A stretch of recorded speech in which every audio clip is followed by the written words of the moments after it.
Sir அதான் நான் சொல்றேன்.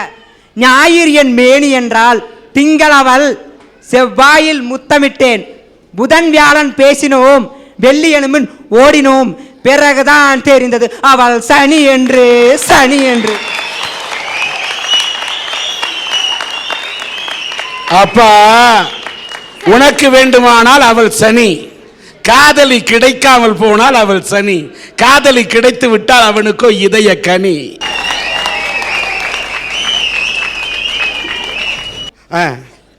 சார் இந்த பொண்ணுங்க வீட்ல பேசுறத பாத்திருக்கீங்களா? ஏய் குந்துமே துண்ணியா போனியா வந்தியா கம்மன் உட்காரு குந்து இப்படிதான் பேசுவாங்க. ஆனா பசங்களோட வெளிய வந்தா மட்டும் என்ன மாதிரி இங்கிலீஷ் பேசுவாங்க தெரியுமா சார்? வெறும் 2 வார்த்தை தான் தெரியும். எப்படி? ஹாய் ஹலோ ஹாய் ஹலோ, இந்த 2 வார்த்தையை வச்சு கலக்குவாங்க பாருங்க. கலக்கோ கலக்குன்னு கலக்குவாங்க. ஏமா ஒரு நிமிஷம். ஹாய் ஹலோ அப்படி 2 வார்த்தை பேசுறதுக்கு இப்படி அலையோ அலைன்னு அலைறான்னா, அவன் 200 வார்த்தை பேசுனா இவன் என்னம்மா வா. நல்ல வேலை 2 வார்த்தையோட நிறுத்தினாலே அந்த பொண்ணுன்னு நான் சந்தோஷப்படுறேன். ஐயா தமிழ்ல எவனாவது நான் உன்னை காதலிக்கிறேன்னு சொன்னா நேரம் அவனை கீழ்பாக்கத்துல கொண்டு விடுவாங்க. சார் நான் சொல்ற சம்பவம் எங்க ஊர்ல நிஜமா நடந்தது. ஒரு பையனும் ஒரு பொண்ணும் லவ் பண்ணாங்க. வீட்ல தெரிஞ்சிச்சு, ஓடி போய் கல்யாணம் பண்ணிக்கிட்டாங்க. அடுத்த நாள் போலீஸ் ஸ்டேஷனுக்கு தஞ்சம் தேடி வந்தாங்க. அந்த பொண்ணு அவங்க அம்மா பேச்ச கேட்டுட்டு நீ எனக்கு வேண்டாம் சொல்லி அவனை உதறி தள்ளிட்டு போயிடுச்சு. இந்த பையனுக்கு அந்த தோல்வி தாங்க முடியாம பிளேட் எடுத்து அவனுடைய நரம்ப கட் பண்ணிக்கிட்டான். ஆனா கஷ்டப்பட்டு அவனை நாங்க ஹாஸ்பிட்டல் சேர்த்துட்டோம். ஹாஸ்பிட்டல்ல அவனுக்கு கையில 6 தையல் போட்டிருந்தாங்க. நாங்க வெளியே இருந்த அந்த நேரம் பார்த்து அந்த பையன் அந்த தையலை பிரிச்சு விட்டுட்டான். டாக்டர் சொல்லிட்டார் நரம்பெல்லாம் சுருண்டு போயிடுச்சு, இனிமே இந்த லெஃப்ட் ஹேண்ட் அவனுக்கு விளங்காதுன்னு சொல்லிட்டான். அவனால தாங்க முடியல சார். நான் போய் கேட்டேன் ஏன்டா இப்படி போய் செஞ்ச அப்படின்னு கேட்டதுக்கு அவன் என்ன தெரியுமா சார் சொன்னா? காலப்போக்குல எங்க அம்மா முகத்தை பார்த்தோ எங்க அப்பா முகத்தை பார்த்தோ நான் அந்த பொண்ணை மறந்துடுவேன், அவளை மறக்க கூடாதுன்னா இந்த கையை பார்க்கும் போதெல்லாம் அவளை ஞாபகப்படுத்தும், நான் அதனாலதான் இந்த மாதிரி செஞ்சேன்னு சொன்னா சார். அவ சார் எந்த தோல்வியை வேணாலும் ஈடு கட்டிடலாம், ஆனா அந்த மனசுல விழுந்த அந்த முதல் காதல் தோல்வி இருக்கு பாருங்க, அதை எதை வச்சாலும் ஈடு கட்ட முடியாது சார். இங்க இருக்கவங்க எல்லாத்துக்கும் ஒண்ணு சொல்றேன், உங்க வலது கை எடுத்து உங்க மார்பு மேல வச்சுட்டு கொஞ்சம் அந்த முதல் காதலை யோசிச்சு பாருங்க. முதல் காதலும் ஞாபகம் வரும், அந்த முதல் காதலியும் ஞாபகம் வருவா, அந்த காதலியால உங்க மனசு பட்ட தோல்வியும் ஞாபகத்துக்கு வரும் சார். அது ஒரு முள்ள மாதிரி உங்க மனசுக்குள்ள இருந்து குத்தி குத்தி குத்தி உங்க மனசைய ரணமாக்கிடும். அவ லவ் பண்ணும்போது அந்த பொண்ணு மேல முழுசா நம்பிக்கை வச்சிடுறான். இவதான் என்னுடைய வாழ்க்கை துணைவி, இவதான் என்னுடைய வெள்ளி குத்து விளக்கில் விளக்கேற்ற போறவன் அவன் நினைக்கிறான். ஆனா அவ வெள்ளி இல்ல, வெள்ளிக்கு அடுத்தவர் சனி. அந்த சனி பாதியில டாட்டா காமிச்சிட்டு போகும்போது அவனோட நம்பிக்கை அங்க அழிஞ்சு போகுது. அவன் தோல்விக்கு தள்ளப்படுறான். கடைசியில தோல்வியின் உச்சகட்டமான விரக்திக்கு போய் அவன் சூசைட் பண்ணிக்கிறான். சூசைட் பண்ண தைரியம் இல்லாதவளா நடப்பினமா அலைஞ்சிட்டு இருக்கிறான். எல்லாரும் காதல் படம் பார்த்திருப்பீங்க, அதுல எப்படி பரத் பைத்தியக்காரனால அந்த மாதிரி சார்.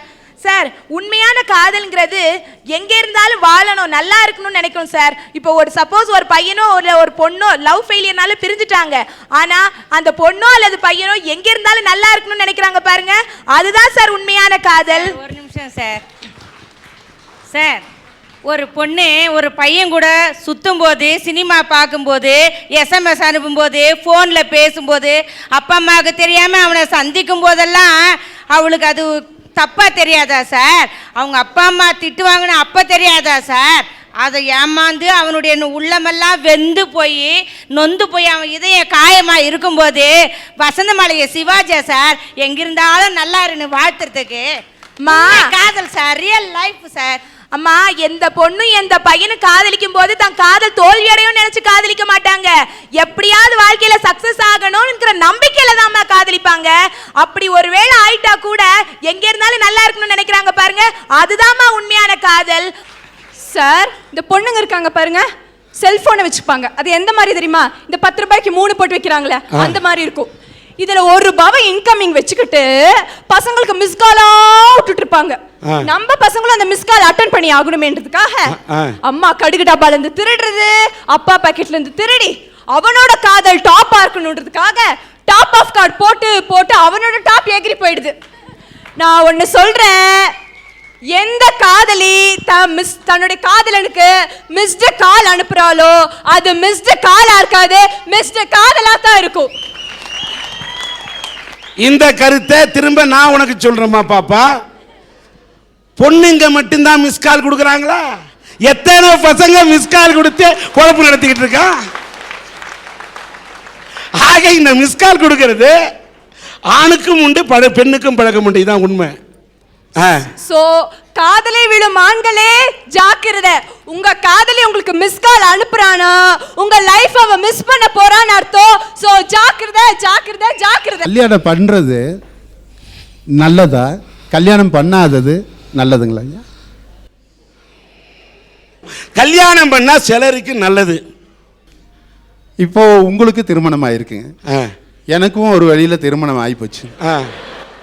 அதனால இப்போ நீங்கள் என்ன சொல்ல வரீங்க? உங்களுக்கும் கல்யாணம் ஆயிடுச்சு, எனக்கும் கல்யாணம் ஆயிடுச்சு, கல்யாணம் பண்ணி காட்டாலும் பின்னாடி வருத்தப்பட போகிறோம், அதுக்கு கல்யாணம் பண்ணிட்டே வருத்தப்பட்டுருவோம் ஐயா.